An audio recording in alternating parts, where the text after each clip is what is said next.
Were you nervous to have Lady Gaga touch your butt? Okay. He's got the 4 octaves, baby. Can I reveal? Yeah. His character had just been murdered, disemboweled by Kathy Bates, which is an honor. For some reason, you and the Muppets is a good combo. It's so weird that you just said Muppets. Bakaya crew members in the service on this, I've never seen anything like it.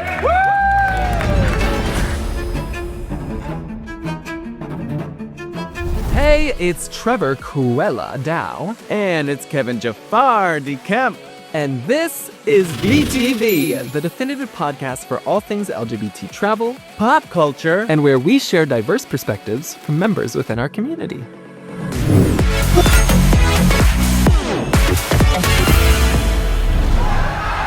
Well, welcome, Season 3. And we have a really handsome episode, I would say. Do we? Please. Wet my whistle. Wet wipes my ass. Don't do that, because we learned on a previous episode of VTV, you don't do that. No wet wipes, just a bidet. Always say, hey bidet, and No no wipes. wipes. We're honored to open one of our initial episodes of Season 3 with Cheyenne Jackson, a Grammy nominee. Emmy nominee. A fellow Emmy nominee, I guess I should say. And someone who is currently on Oh Mary on Broadway as the teacher. I don't know if you knew that. I mean, hello, we saw Omari together and we loved it. And I'm sure he's just incredible in it. There's something about him that is very tangible and I think lends well to comedy. He looks very much like the picturesque of masculinity. Sure. But he has this like vulnerability and tangibility that feels fun. Cheyenne Jackson, like he says in this interview, he will be the first one to make fun of himself. And I think that is not necessarily always seen or a quality that a lot of attractive, successful men have. I think that they want to put on this posterior that they are good and perfect. And he's very much like, nah, from his show on this Caribbean cruise, I mean, one of his first jokes and stuff is addressing his hair transplants. And like, I would have never known that he had hair. He has 4 hair transplants, but he takes the piss out of it. And I think that that's like, it's a quality that not all men possess, nor all men want to have, and to just be able to be vulnerable from the jump, I think is a really beautiful sense of duality. And I think that that is Cheyenne Jackson. He just is, he's this masculine man, but he also is like delicate and feminine and explores. Hanging out on the trip with a ton of guests and everyone, and he was so easy to talk to, such a sweetheart. It was like, wow, we're so lucky that he like is hanging out with all of us throughout this whole cruise. I mean, what an incredible sense of celebrity. It's like, yes, but like at the same time, especially in a Vakaya sense, we're all one. We are all members of the community. We should be able to relate. We should be able to explore and be with one another and it not feel like there's a hierarchy. And I think he kind of like does a great job of dismantling that, not only on stage, but in this interview and with our guests and on the ship. I don't know if we'll get into any clips, but he has like his own twist on like a Chappell Roan song with Good Luck Babe, Beyond. Because it's like, and what's interesting is it's like, I mean, that is a lesbian song, but now it's also now sung through the gaze of a gay man. And so there's an interesting element that just, that translates. Yeah, and so unbelievably talented. I mean, he's been on Broadway multiple times. He's been off Broadway. He's been in movies. He's been in shows. He is a multi-hyphenate. And on top of all of that, he is a father to 2. And let's get more into that interview now. Cheyenne Jackson, Broadway superstar, TV, movie, recording artist, Emmy nominee, Grammy nominee. And this cruise, live performer. Yes. And we saw your show last night. We were with Patrick. Patrick cried, I think, like 3 different times. Oh, yes.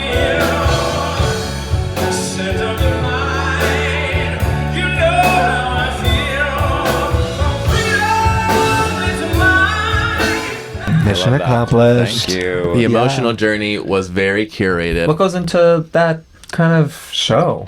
So that show last night was a show I wrote a year and a half ago. These kind of shows, I can't just get up there anymore and do like, in this show, I was in this Broadway show and then I sang this song and then this song means, no shade to those people but for me, I want to connect more with people. As I shared in the show, I have a hard time connecting with people anyway. Yeah. So Jason and other people in my life, my husband, say, if you want to connect more, you go first. You go first. So I decided in any show I do going forward, I really just kind of want to unzip my guts, basically, and share my insecurities. That's why I open with talking about like having hair transplants. Just like off the bat, take the piss out of myself so we can all be like, oh. Whoa. Yes. And then that makes it more of a shared experience, and You get vulnerable that quick. yeah, get vulnerable quick, and then You also remove a lot of ego when you Right. do that, which I Right. feel like as an audience, and you know, obviously you're a very handsome man, so I feel like there's a dynamic that comes though with that sometimes where people will assume that there's a level of ego or sure.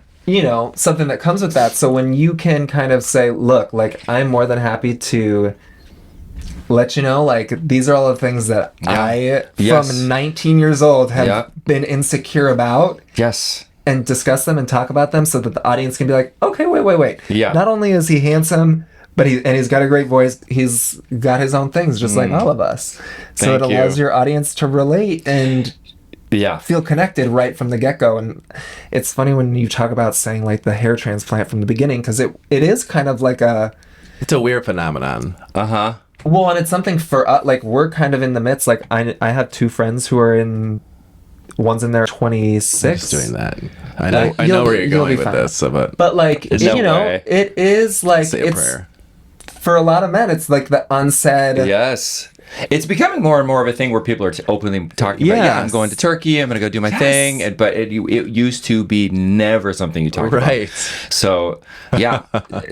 I just, you're only as sick as your secrets, we always say. So I I love just that. let it all out. And then that makes for a night of, like I said, shared experience and also vulnerability, talk about death, talk about all the stuff. Is that a real mantra of yours? The like vulnerability is like it holds no secrets kind of thing. I try. Like, do you try to live by that? I really do, and it is very difficult for me. As I said in my show, I'm a very shy person, and I'm very introverted.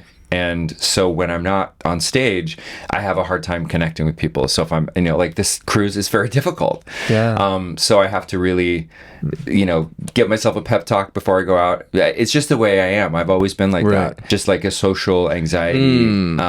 Yeah. I get it. There's a Lubricant, duality. I think a lot of the times people assume that if you're great on stage or you like being in front of a crowd, that is the same thing when you're just being yourself. That's But right. part of why, I always loved acting is because you get to play a different somebody right. else. That's right. So that's what Not makes you. it easy. Yeah. Versus it was a Yeah. way to escape that inner like shy, introvert to be able Yeah. to be like, well, now I'm playing somebody so I can be whoever I want to be. It's very different than like this is me. And so in a way, like your show, it feels very much taking back the power of and it has helped me since I've become more autobiographical in my work. It helps in life because then now like people, guys come up to me on the boat now and talk about, you said this in your show. Oh my God, I lost my dad, or or whatever. And then there's and if I also say, hey, if you see me on the boat and I look standoffish or mean, it's just my face. I'm just usually like thinking about something. the brain is always, that's being so introverted. It's always going. I feel like I need to give him one of my shirts. I have a shirt that says I'm having fun over here, just in case people think Read otherwise. your face strong. Yeah. No, I should wear that in my life. But I'm having fun over here. I swear I am. But that is also like from a standpoint of once your show, and what's interesting is like you were so visible on the ship before, and sometimes entertainers, they stick to their room and they stick to a certain area so that they can either stay in the zone or just not to like mix and mingle. But when it comes to you, you were so intertwined, and I'm sure that having Jason here is helpful in many ways because Jason is a social everything. butterfly. Jason is sure. the captain of the team. So yeah, no, thank God. Yeah, thank God, because I would just stay in my room and read and write and also be completely satisfied in those own totally way. fine. Yeah. But you Totally just fine. you have a very different experience, Yes, and that's yes. where it's nice. You find the balance of Yes. like finding somebody to be like, okay, let's. You have to leave the cabin today. Yes, I know. I mean, it is, I will say that it's a personality trait I feel like you possess that is so nurturing to every curation you put into the show. Like, you cut the fat where, like, Yeah, it doesn't, like, in a way that is so entertaining and so gracious of you. It feels like you must be this person. Thank you. Yeah, it's been really fun. I've done this show, like I said, for a year and a half, and I'm now having to write a new show. I'm doing my first solo night at Carnegie Hall. Wow! Yeah. Congratulations! That's really December cool. 8th in New York City. Really excited. Yeah, it's so personal. I love doing these songs. The band was incredible. We just met yesterday. Crazy. Yeah. And, Hours before, really. hours before, it was my first show with Michael Orland, too. Oh, cool. He's so genius. Incredible. Yeah. Can I reveal? Yeah. I'm revealing that you did Good Luck Babe by Chapel Roan. Mm-hmm.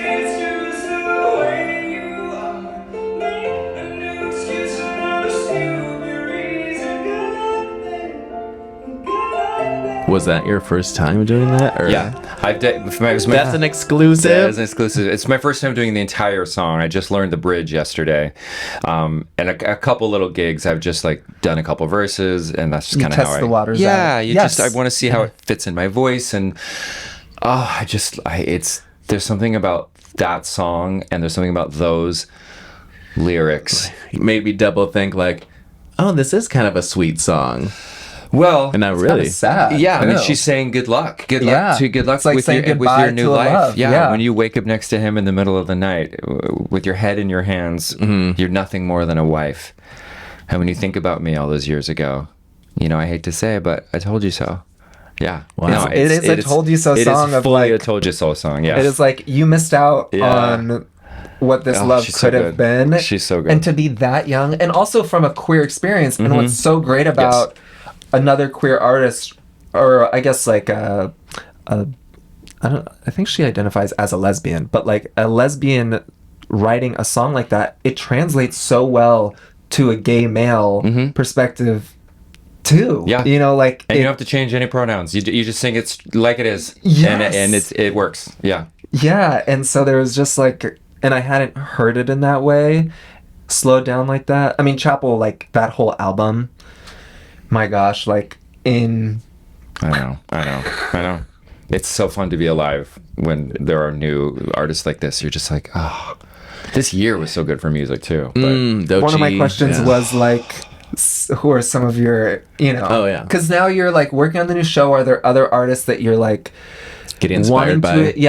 getting inspired by, or like wanting to incorporate some other kind of new songs that feel yeah. Yeah, you sure. don't have to give them away, Like, but is if your there's diss artists- album coming out? Yeah. No diss album, but yeah, no, I've been listening to Yeba. Oh yeah. And I know she hit a couple years ago, but I'm just kind of now getting into her. Yes, Doechii. I only knew who she was about 6 months ago, but wow. Insane. Insane. Fully The realized. theatricality, the incredible brain. Wow, her brain works 3 times faster than all of ours. It's incredible. It's amazing. Yes. Yeah, but for the Carnegie show, I'm really, I'm just digging deep into troves right now and trying to find some stuff I've never done before, some stuff I maybe did back in the day.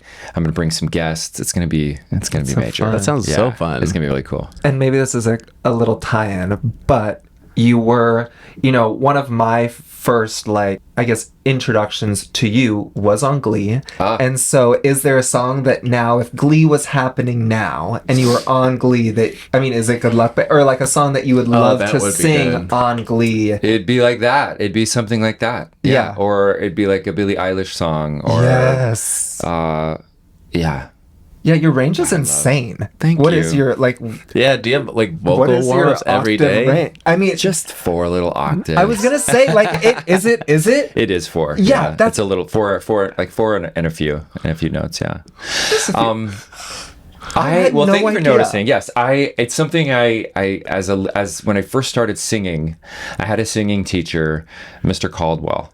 And Shout out to he was Mr. Caldwell. my mentor, Mr. Caldwell. And I started singing in church, but he noticed when I was in 8th grade and my voice changed that I had a big range and I could sing really high and sing really low. And he gave me the best advice. I tell every student that I work when we work, do master classes and stuff. Just don't put yourself in a box. So I never called myself a tenor. I never called myself a bass. Oh, interesting. I just sang along with everyone. Billie Holiday, Lena Horne, George Michael, everything. And tried to mimic and tried to Like the parts you liked. Yes. And especially George Michael, because his voice was so smooth and creamy Wow, now that and you say that. wide range. In order to maintain that, I do like an old school 15-minute warm up every time I sing. And then after I sing, I do a warm down, and It is a workout. Then it's important, and Yes. it's what I learned. I mean, doing 8 shows a week, in about 10 Broadway shows or so. This is your life, right? Yeah. How do you, and this is like maybe too personal, but like, No. when you are doing Broadway, Yeah.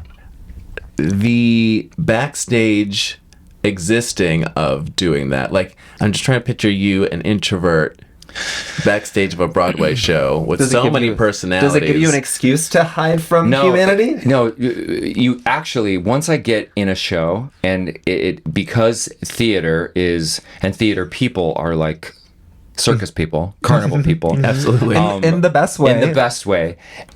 It is such an incredible family in 1 second.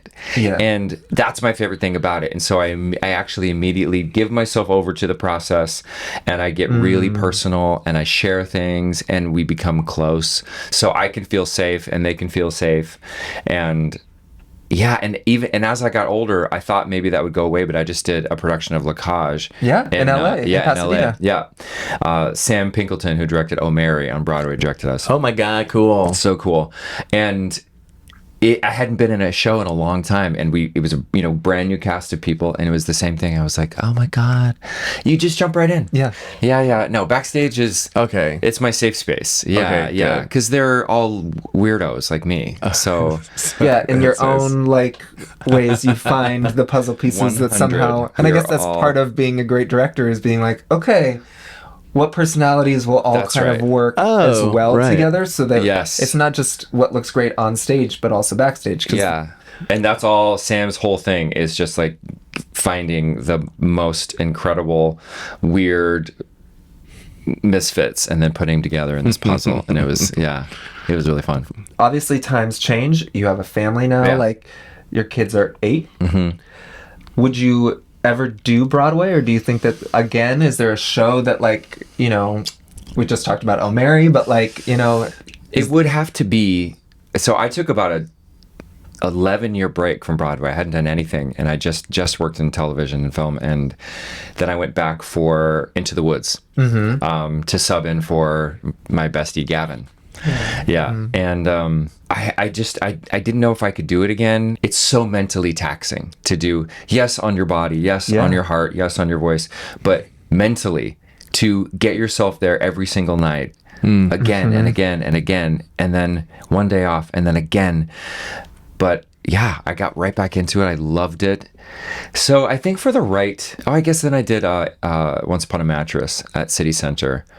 I didn't end up taking it to Broadway just because the part was fine, but it wasn't enough to move my whole family. transplant everybody? Yeah, it's a completely different thing now. But for the right thing, I mean, one of my besties is Megan Hilty. Yes. And she's she's in Death Becomes Her. yes, and she moved, she lived near me in California, and she moved her whole family out there because Wow. she's slaying it. Oh my gosh, that show. I mean, She's- is that a show that you'd be like, I'm trying to think of what would be that's the women's show. Yeah, I was gonna say, I don't know if there's really like a role that's I mean, like, it's Ernest is the role, but no, I would want to be like Right. one of the women. Yes, That's yeah, the only way exactly. to do, you know.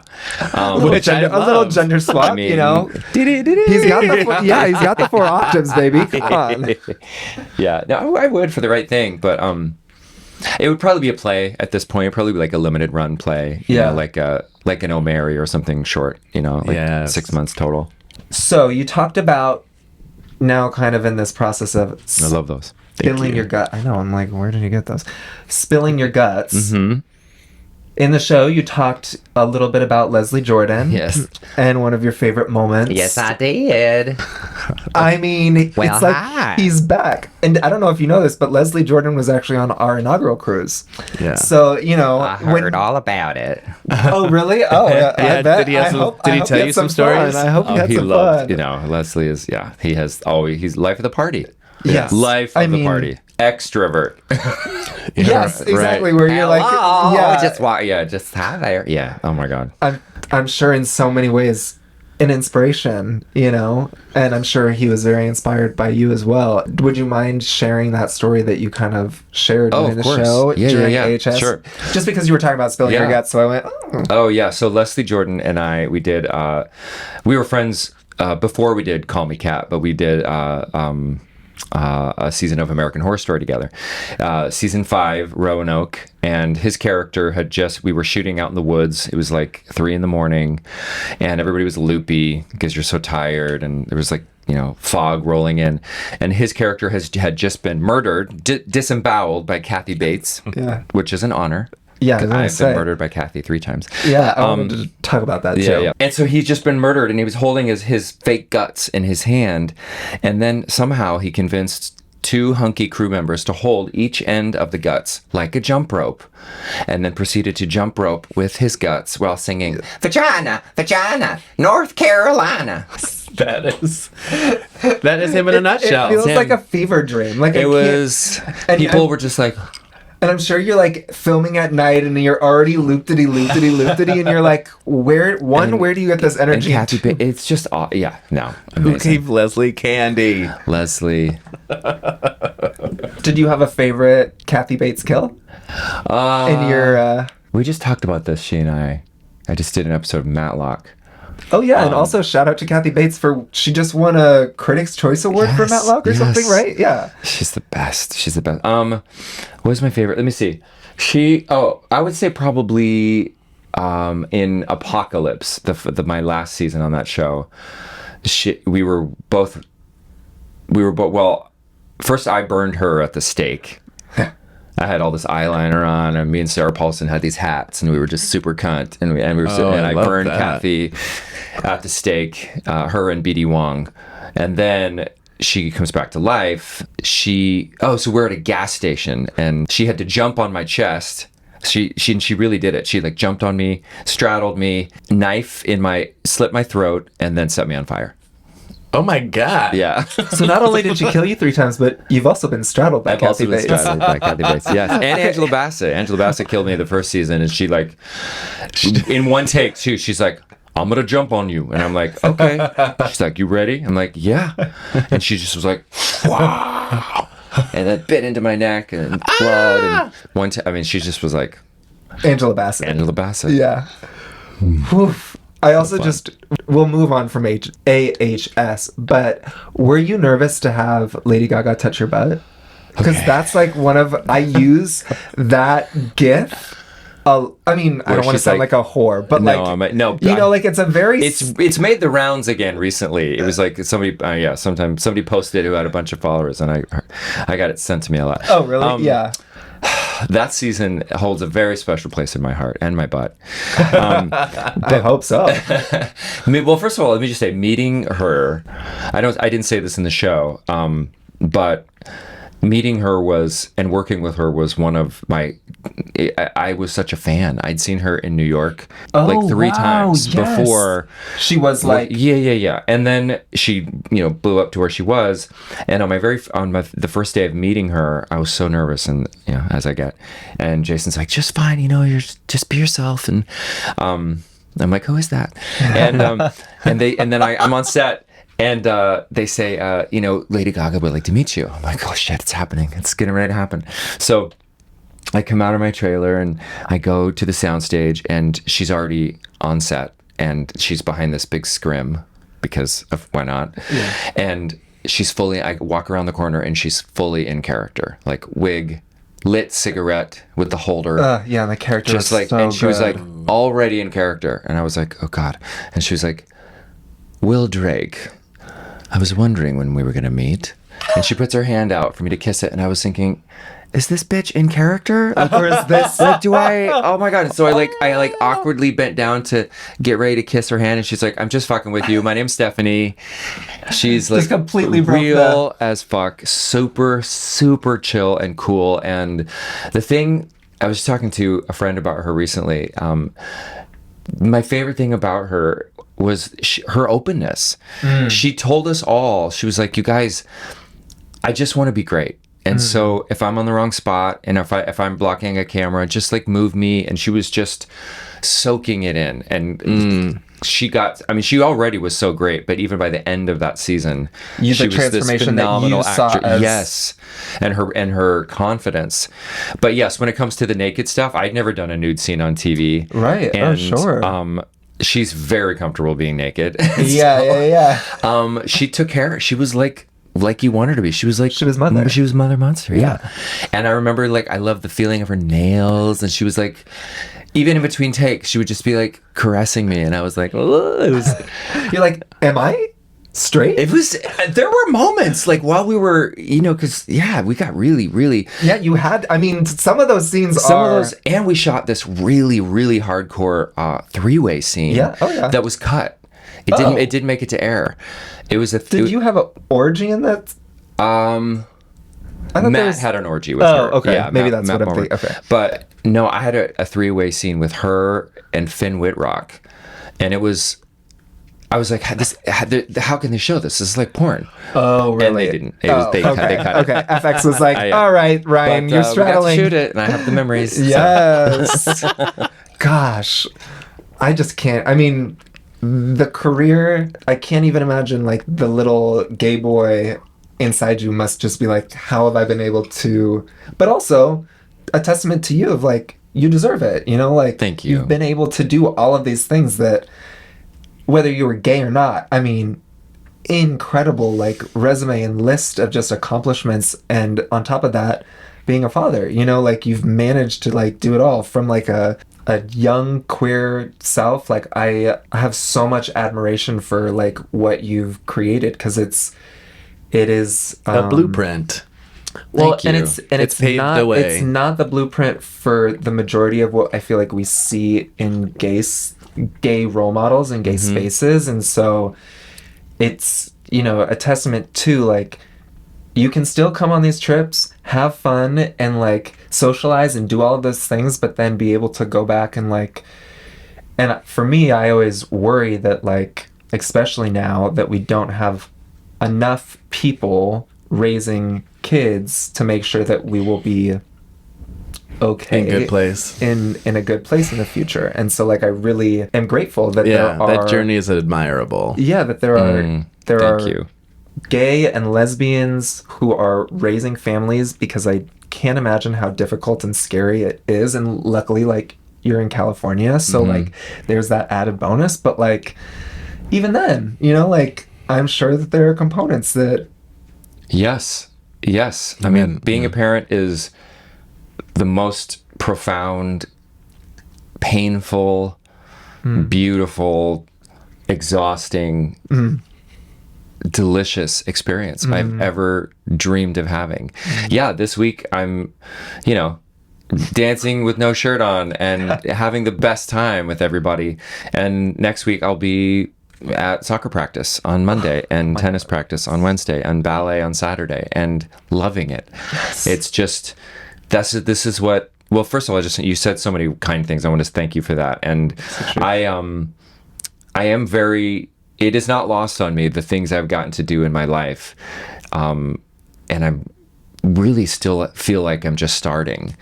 I really do. I'm going to be 50 this year, but even I feel the exact same way as I did when I was 25, and there are so many things I want to do, but sometimes when somebody reads the things I've done or reminds me of a show or something, it is like, wow. And I had this mentor. Do you remember Jerry Orbach? That name sounds very familiar. Jerry Orbach was a Broadway legend, and he was most people know him. He was the dad in Dirty Dancing. yeah. He was also Lumiere. Oh, in Beauty and the Beast. But anyway, he was a very famous in Law and Order forever. But he was my mentor in New York and my neighbor, and he gave me the best advice. He said, Shy, say yes to everything, because you never know where it's going to lead. And so I just do, especially with my career. Sometimes, much to the chagrin of my agents, I'll have a feeling about like a weird indie movie I make no money. I kind of break even. Right. And it's exhausting, and it's, you know, it's made for $3, but I love the people. I love the story. And the experience is so gratifying. Yeah. And then usually it bears fruit later on down the line. And so that's what I tell my kids. Just try everything. You follow your excitement. Yes. Yes. Yeah, I always say, like, if it's not going to hurt me or hurt somebody else, then why not? Yeah. Try it. So I'm just trying to say yes to pretty much everything. I haven't been to the red light district yet, but a few more days. Yeah. Yeah, there's a lot of opportunity for yeses up there. Right, exactly. I'm manifesting a Muppet movie that you'll say yes to, because I feel like for some reason you and the Muppets is a good combo. It's so weird that you just said Muppets. I haven't thought about that in so long, but last night Jason was like, our kids have never seen the Muppets. And that is weird. Yeah, because somebody made a Kermit reference. Anyway, that's just... Yeah. There's something about that. Interesting. It's going to happen. All right. Is there a project that you would, or has your mindset changed around projects because you have kids? Because I did want to also bring up, you've played one of my favorite fictional characters in the whole wide world, which is Hades. Oh, yeah. And you did it in Descendants. And I wanted to get your take on, they're in the middle of like casting the live action version movie of it. Do you have, since you have firsthand experience, do you have somebody that you think like would be a great Hades? A great Hades? Oh man, you need somebody so over the top, but also who can be really petulant and sinister. Oh God, I'd have to think. You can. I mean, it's almost to me. Like Hades is like a drag queen, without question. Yeah, I mean, that's why I love playing that character so much, because I couldn't be too big. Yes, it was like theater. One of my lines was literally, "I am a god. I don't belong here," and I get to scream it as loud as I could. I was like, I mean, how fun! But then also just to be, I just wanted him to be like a little feminine and a little just like, yes, like a 70s rocker or something. And we had so much fun. Kenny Ortega helped me create that character, and it was so fun. And talk about another legend, to work with. Twice I got to work with him. Yeah. Ugh. He's the best. And maybe just to wrap it back to Vakaya, and then we'll wrap up the interview. But one thing that I really appreciated about the show last night, and it's funny because you talk about how you are so introverted, is, you're so mask presenting, and in the show you have these really wonderful moments of just fayness and flair. And for me, one of my favorite things is just in people and in existence is duality, and you exemplify that so well. And I was curious if that was just something that was always, if it took a while to get to the place where you felt comfortable enough to express that part of both yourself because of how you appear. Yeah. The last thing you said, it took a while. And I used to not, I was not as free on stage, and I've over the years, and actually really since I met Jason 13 years ago, he's always telling me show all sides of you, all the parts, the silly parts, the nerdy parts, the feminine parts, and so and he loves how that looks on me too. And Yeah. I for a long time I was afraid of that side of myself, because coming from the town I did, having to be, you know, not let anyone see, not move my hand too quickly, not Cross your legs. cross my legs, not do the look up and down, you know, that we all, you know what I mean? You know, it's I don't know that one. Yes. So, Why, yes. yeah, it's a new thing for me for sure. And I love it. I want to do more of it. Carnegie, we're going to do a whole dance. I'm going to really like get into it. But, I love that you picked up on that, because that is something that I've worked hard to be able to show. Yeah. I used to just be a statue. And to have Just someone park and bark. so supportive consistently in your life, like encouraging you, like, I see you and you're more. Yes, You're more. Than what you're that's right. allowing yourself to present and be. Yeah, and that's Jason. Yeah, he's anyone that knows my husband Jason or has met him. He's just, you know, Electric. full of life, electric, you know, and my biggest cheerleader, my biggest support, great dad. But yeah, he wants me to show it all. Yeah, and it's nice to feel like Shake it up. I'm not Take off I'm your not shirt. too much. I can be as much as I want to be. Yeah. No, he's pushed me a lot to get out of my comfort zone. And I have a lot on this boat. You heard it here first. Jason's a pusher. Well, thank you so much. We wanted to play, if it's cool, if we play a little game. Of course. And the game is called American Horror Story or Florida Headline. Oh, God. Okay. So you have to That's going to be hard. decide if it's an actual plot point from one of the seasons of American Horror Story, or if it's something that happened in Florida. That's genius. Okay, let's do it. A group of women in a sleepy southern town run an underground society, secretly practicing dark magic to keep their power hidden from the outside world. Horror story. It is horror story, yes. A man covered in green scales and tattoo claims to be part lizard and has an argument with police because he's trying to steal an alligator from a nearby circus. Florida. That's right, that's Florida. Okay. Oy. A man is arrested for breaking into a home, claiming that he was there to rescue a haunted doll. Oh. That could go either way. I'm going to say Florida, though. That's correct. It's okay, I don't know if we're gonna debunk. Okay, we have one more. Okay. A man is caught chewing on another man's face in broad daylight, showing inhuman strength Up at the red and light district. unable to be subdued by tasers. Which is this? Florida. It is 2012, the infamous Miami zombie attack. Oh, right. I think it's the bath salts. It was bath salts. That's day. when I was like, bath salts? Yeah. People eat that and then become a zombie? Yeah. That's true. Well, you were 5 for 5. You know your stuff. You know Florida and you know American horrors. Thank you so much for Thank doing you, it. guys. So what would you say is one of like your takeaways from meeting Cheyenne, from experiencing Cheyenne, from watching him perform? He's so talented and so nice. I feel like I want to be him when I grow up. Yeah. No, he's aspirational in so many ways, you know. And very authentic to who he is. So I appreciate that about him and his openness on this whole trip. I think all the guests really appreciated his performance and him. Yeah. I feel like what I will definitely take away are some great insights into Gaga. I think what he has done a great job of is obtaining it all and like being so multifaceted, but also maintaining a level head and a sense of kindness that is not necessarily always the case, especially when you look like that. Yeah. You know, like he just is a good guy, and it's nice to be with good people, especially now, especially when you're on a trip, especially when you're with Vakaya. And what we're so lucky is that's what Vakaya draws, are just good people at the root of it. And luckily coming up, we have another Caribbean cruise happening. So get ready for even more amazing entertainment.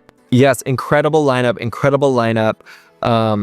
I think that is probably out by now, but Ginger Minge, the current reigning winner of All Stars. Anthony Rapp will be doing a Rent 30th anniversary tribute. Literally a boatload of talent. I feel like people not only just come because it's Vakaya at this point, like our regulars really enjoy what we offer as far as a space and social environment, but these entertainers, like people would go just to see some of these people. Yeah, so why not get a vacation out? Yeah. You know? So make sure you go to the Vakaya website, vakaya.com, to learn more all about the 2026 offering. And by the time this episode comes out, our 2027 Caribbean cruise might also be out because, baby, we do not play.